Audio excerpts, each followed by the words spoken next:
This is my audience.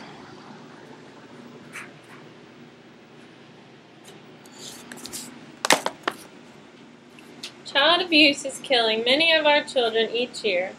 Oftentimes this happens in their own home. This is extremely scary for the children because they don't understand why it's happening and they can't seem to get away from the abuse. They feel as though no matter what they do, they may or may not get abused that day. I've done a lot of research on this topic, and child abuse and neglect is a growing problem in today's world and needs to be stopped. There are many types of abuse going on in today's world. Although abuse is abuse in any form and it is wrong, no child deserves to be abused. Abuse is any type of cruelty threatened or inflicted upon a child. The sad thing is that when children are getting abused, they're usually getting abused in more than one form. For example, if a child is being physically abused, they're more than likely also being emotionally abused. There's chronic abuse, which means the abuse happens repeatedly on more than one occasion, and there's acute abuse, which means it usually happens once and probably an accident, like a mother leaves a child unattended in the bathtub and they drown. It was an accident, but it's still considered abuse. There are 4 different forms of abuse, and each of these forms often shows different signs of the abuse and affects the child in different ways. These are physical abuse, sexual abuse, emotional abuse, and medical abuse. And physical abuse is considered when a parent or whoever is legally responsible for the child inflicts or allows someone else to purposely inflict a physical injury on the child that causes or creates a major risk or impairment of the child's physical well-being. This can include biting, burns, beating the child, strangling the child, scolding the child, resulting in bruises, welts, broken bones, scars, or serious internal injuries. There are many physical, behavioral, and emotional indicators that a child is suffering from a form of physical abuse.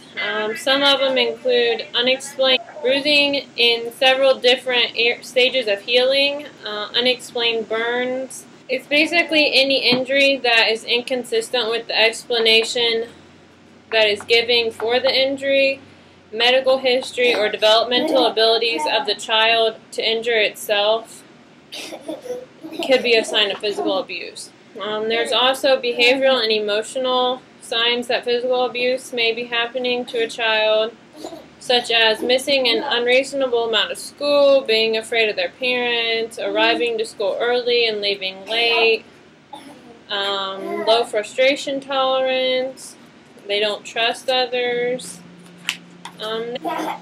Another sign of physical abuse is if a child comes to school and it's summertime and they have on long sleeves and pants. They're more than likely covering up bruises. Sexual abuse is the sexual behavior with a child for the use of a child for sexual pleasure of someone else. Sexual abuse usually happens with someone who knows the child and usually begins with the offender testing the limits of the child. Sexual abuse usually progresses through stages over time.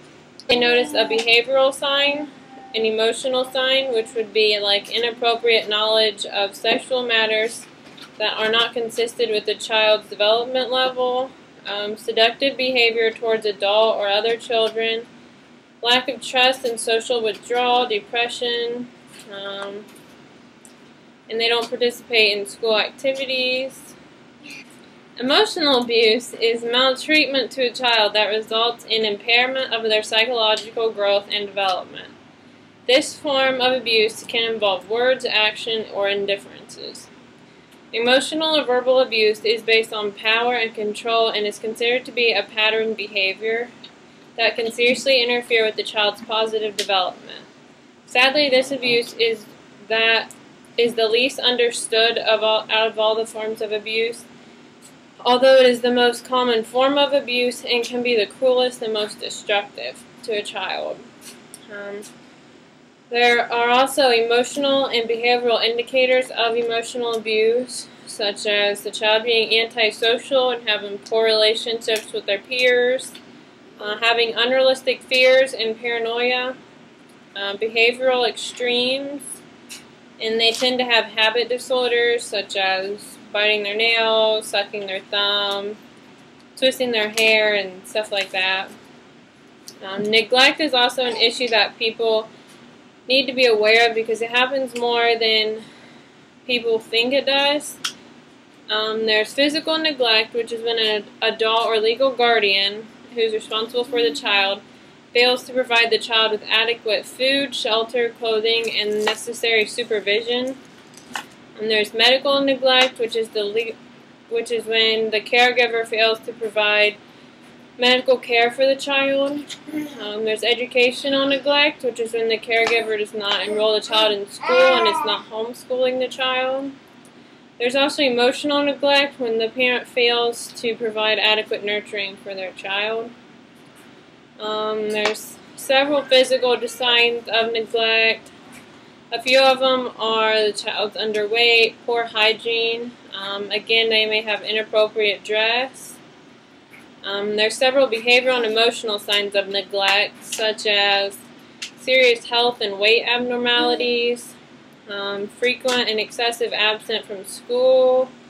They have antisocial tendencies. They're inappropriately dressed for the weather.